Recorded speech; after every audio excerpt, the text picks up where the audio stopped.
Oy, get ano? Tray. Tray. Get a tray. Get a tray first. Kumuha naman, pwede mas nakin sa Disney. Heading to Disneyland. Pwede magbit-bit ng food sa Disney. So there. Parang picnic lang. What are we gonna bring? Juice step. Di ba mahilig ka sa juice? Uy, Ako, I like ko. Pwedeng magdala ng food. Make sure na it's not something pungent. What do you want to buy? Go. Sige. Get what you want. Ano pa gusto nyo? Oh, what else?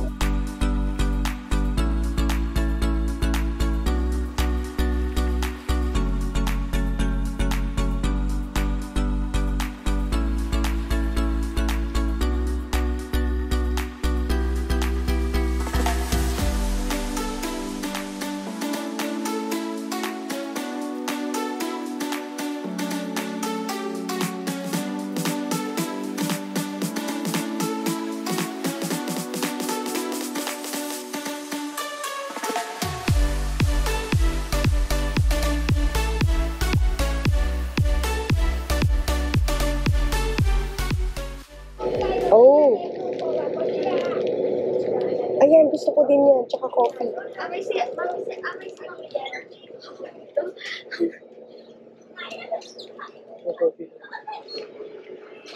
Let's get. Ito pala yung mga coffee. Dali na, get na. Hindi naman matamis ang bottle. Ano nila eh. Let's try this one. Hindi ko mabasa. Ano to? Latte. Okay, latte na rin yan. Let's go. No more? Wala na kayo gusto? Okay, let's go pay.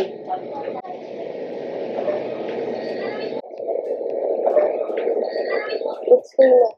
You accept credit card? Okay. 2.5 for our breakfast. How much in Philippine peso? Mga 1,000? You always bring plastic kasi you have to pay for it every time. So, tipid tips. And may payong comes in handy. Super nice. It's Disney Day. And from Quincy Show Station, we're taking the bus.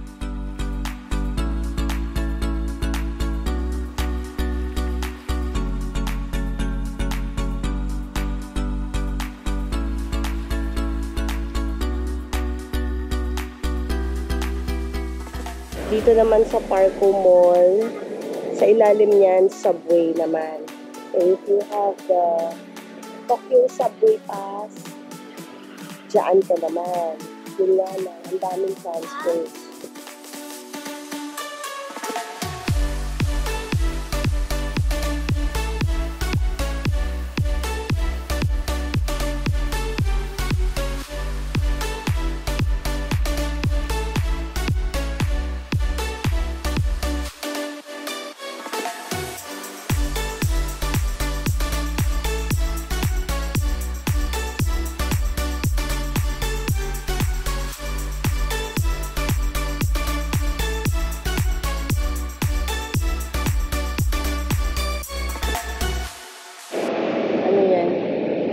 IC pass can be used. Paload kaya matay si Wika kahit to 2,000. Okay, go. So, we're going to use the Suica.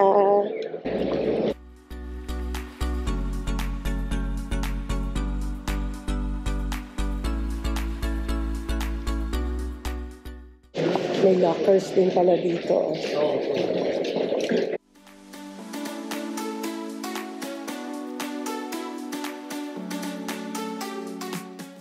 So we're loading our Suica.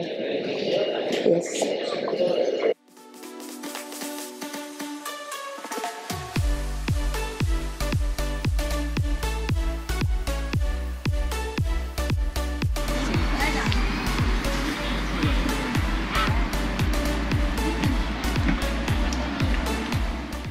More than the fun, traveling with kids is also an opportunity for them to learn through experience. On our third day in Japan, The Japanese have sent their trademark attribute to my daughter, Clear. Hear what she has to say.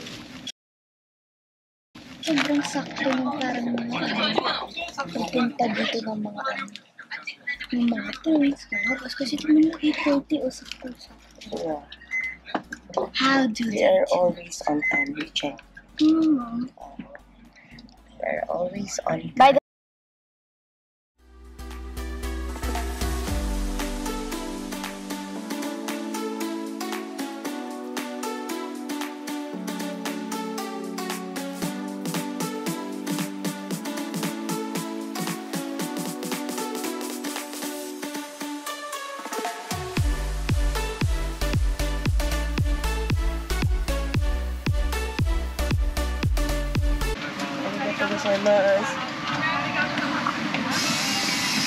This is the good thing about riding the bus.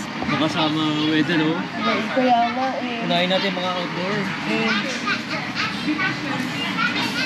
Talagang dadalhin ka straight sa Disney Sea and you take the bus.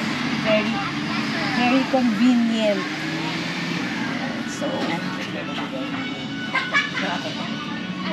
unlike if you take the train, mas malayo. Ang haba ng lalakarin mo.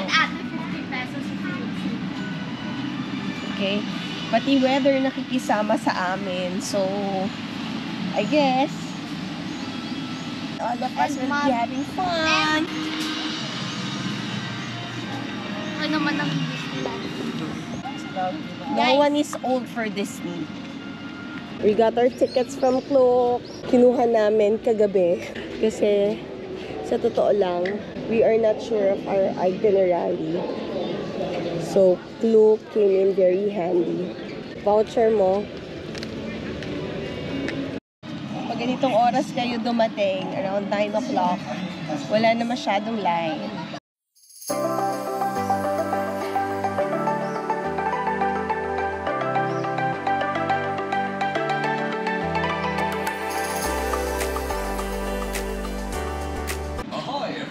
Well, that was the shortest. Ahoy! For your enjoyment, Tokyo Disney Sea will be open until 9 p.m. Wow! Paguran News.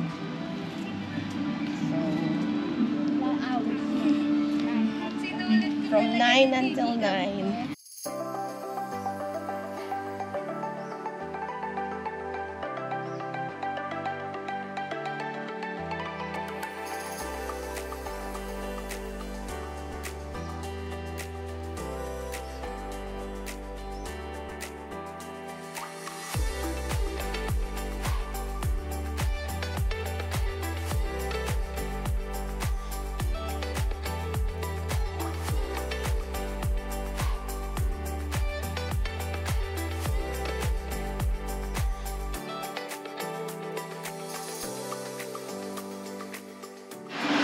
Welcome to Disney! Pasok na kami. Grabe ang init niya, promise. Walang araw pero ang init. Ang pawis ko na.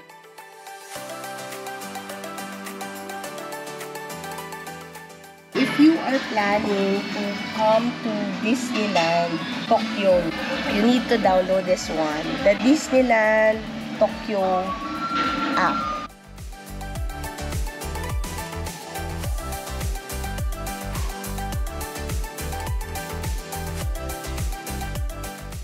Our family's ultimate goal is actually to access the newly opened themed area here in Disney Sea. So, meron silang bagong attraction dito.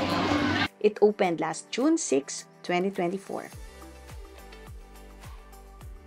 Kaso lang, para makapasok ka doon, kailangan nakabukas sa hotel ng Fantasy Spring.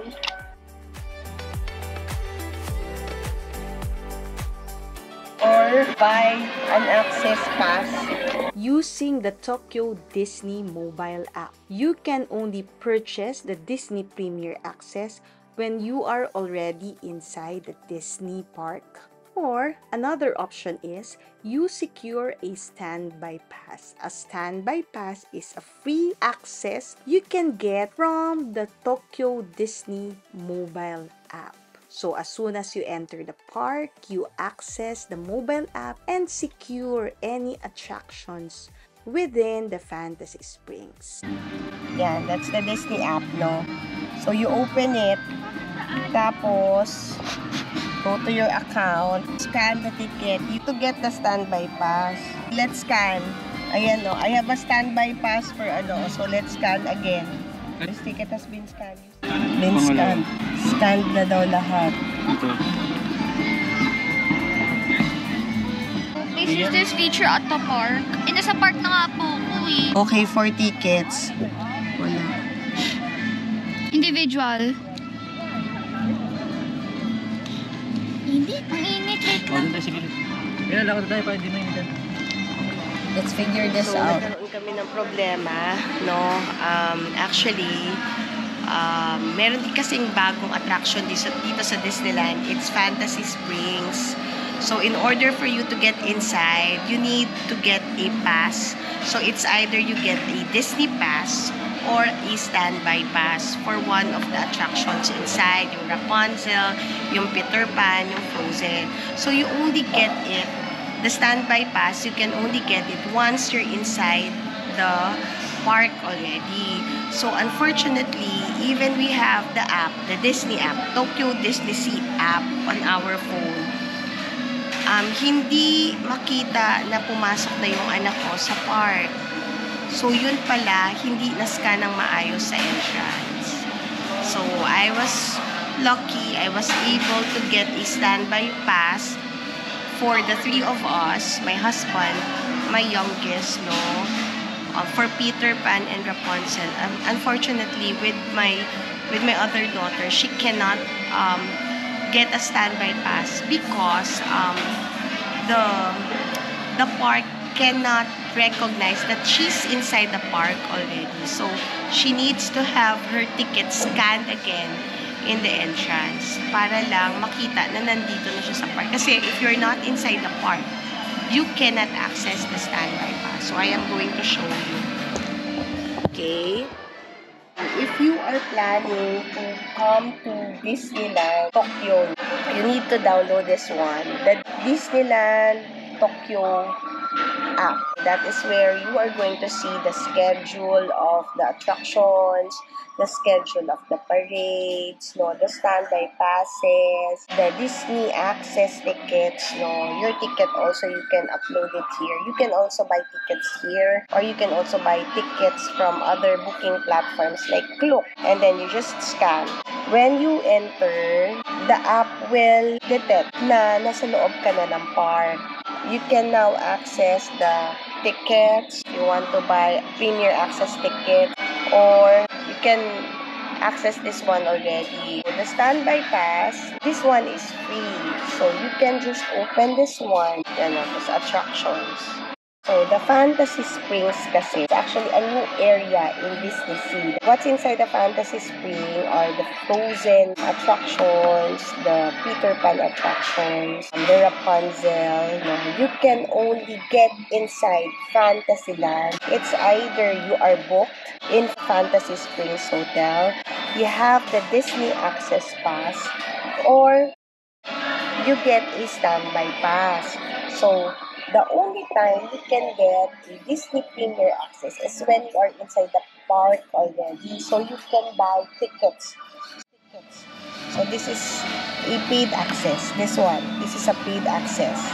While this one is a free access. So, in order for you to access them, you need to be inside the park already. So, yung nabili nyong online ticket, no, for the park, isa-scan yun sa entrance. Pag na-scan yun sa entrance, madidetect ng park na you are inside the park already. So, maa-access mo na siya. You can buy tickets na. Yung standby pass nga lang, no, makukuha mo siya every hour. So, minsan available, swerte ka pag nakita mo may available na slot for the Fantasy Springs. Yun nga lang, pag wala, you have to wait and you have to re-enter or revisit the standby pass every 1 hour. Ito nga lang, habang namumblema kami, bakit hindi maka-access yung anak ko doon sa Disney app. Meron kaming na-meet na Filipino dito. Hindi ko kasi siya mapansin na Filipino. Mukha kasi siyang Japanese. So, nilapitan niya kami. Tapos, sinabihan niya kami na anong problema, Filipino siya. Tutulungan niya daw kami. So, siya ang tumawag sa supervisor niya para lang ma-figure out what's the problem, bakit hindi maka-access, parang restricted yung account ng anak ko. So, ayan.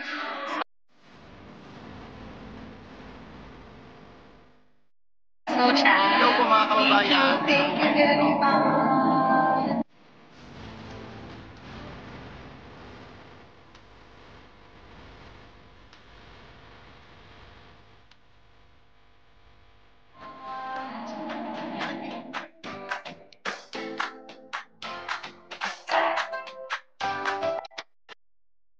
Fantasy Springs, everyone. How to get here though is a process.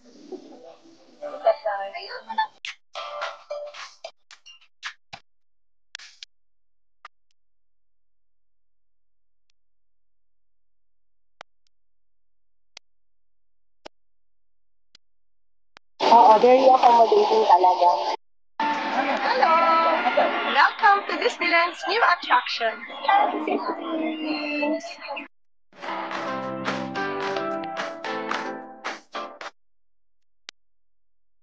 Sobrang ganda dito.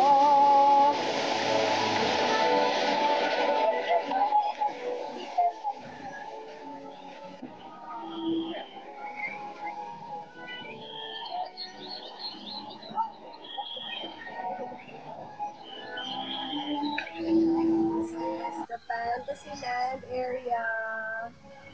Pagkapasok mo, to your left, there's a booth. And then, further left is the restroom.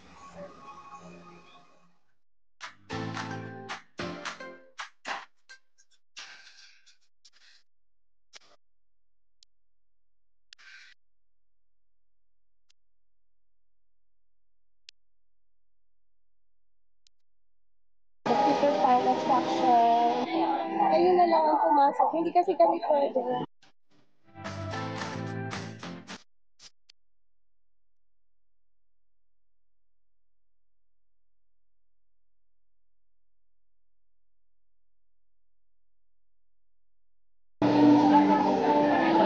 You have to stand again.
Since its opening last June, gaining access inside Fantasy Springs has become a challenge to guests wishing to take a glimpse of this magical world of fantasies.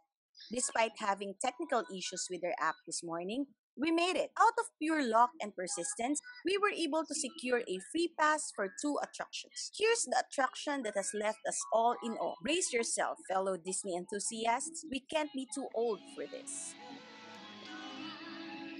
いつまで続くのかしらこんな私の暮らしそれがとても大きく見えるの外の世界不安だ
Ganyan kay ni Ramses ko na ulit.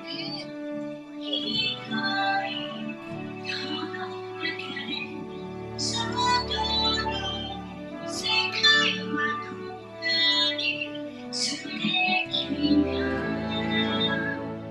今夜は星空の下霧が淡いやっと見つけた私のいる場所輝いて未来照らす光夢を叶え特別な夜世界が待ってる昨日と違う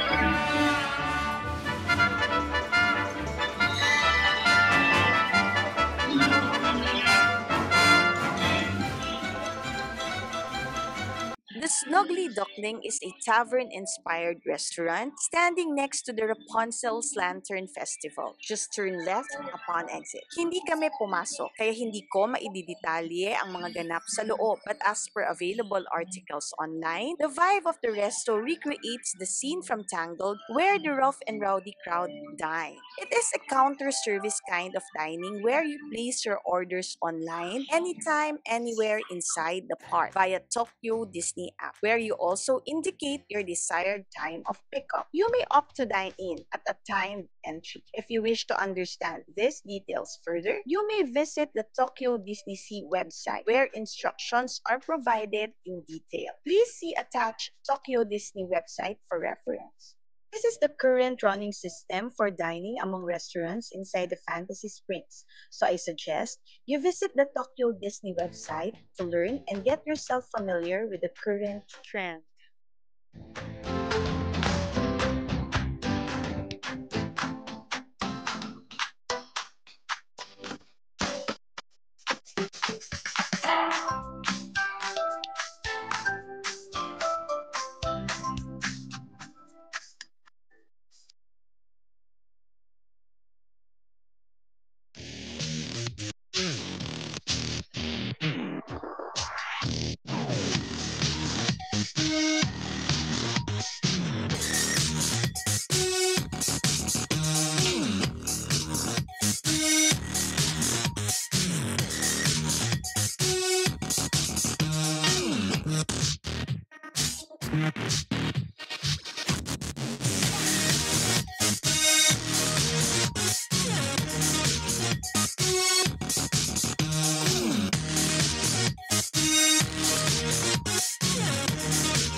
Welcome to Arendelle. Napakaganda ng Disney Sea. Yung buong park, malawak. Despite the volume of park guests, it doesn't seem crowded at all. The park is well maintained, malinis, sobra, tatak Japanese standard. Each themed area boasts a unique charm inspired to transport you into a world of make-believe. The detailed architecture flaunts craftsmanship. Sa laki ng Disney Sea, na sinabayan pa ng mainit na panahon, hindi namin kinaya ang ikutin ang buong park. No regrets. Mission accomplished kami. We were able to explore Disney's newly opened themed area, the Fantasy Springs. Despite the challenge of gaining access, nakapasok kami. Wow! Look at that!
Mas maganda yung Frozen dito kaysa sa Hong Kong. No?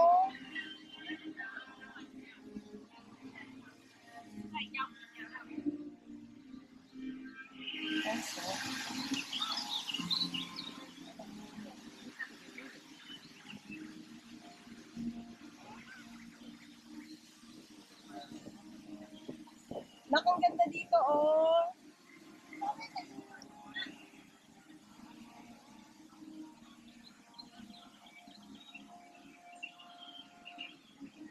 Pero na anak, gusto ni Amari sumakay dun sa ano, roller coaster. Labas na tayo.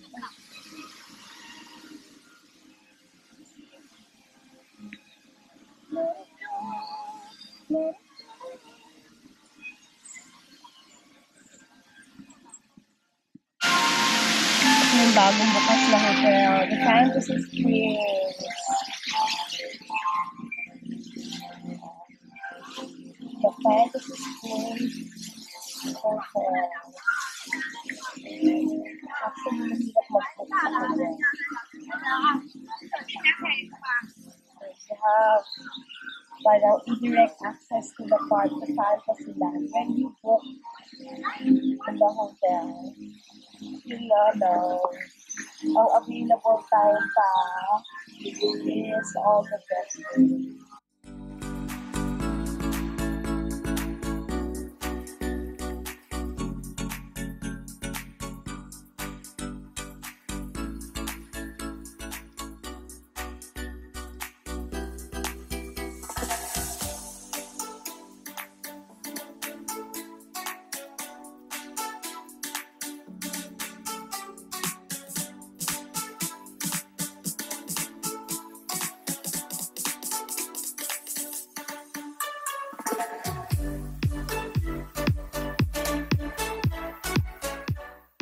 sum it all up, Disney Sea is such a beautiful and magical place to visit all year round. Despite the humid weather of summer in Japan, we survived Disney Sea. Mission accomplished with flying colors. We were able to explore Disney's newly opened themed area, the Fantasy Springs. The best thing, we were able to gain free access via standby pass to Rapunzel's Lantern Festival, one of the sought-after attractions inside the Fantasy Springs. Ang ganda. Certainly, tatak Disney. Magically appealing to one's senses. It left me in awe. Securing a standby pass, though, wasn't a breeze, but worth it. Maybe because the process isn't something I am familiar with. So I suggest you download the Tokyo Disney app ahead of time and get yourself familiar. It will come in handy when dining and getting standby passes. We are supposed to visit Disneyland the next day, but we decided not to push through anymore. It is not comfortable to wait in long queues outdoor under the summer heat. The weather is humid and dry, sauna level. I am not kidding. So if you are traveling to Japan with young kids in tow, with plans of visiting the outdoor amusement parks, spring is a better option. The entire trip to Disney Sea filled our love tank beyond the brim. The magic of Disney never fails. We always go home spellbound. Yung di ka pa nakakaalis, gusto mo nang bumalik. Babalik, pero di na uulit ng summer. I hope this helps. Arigato gozaimasu!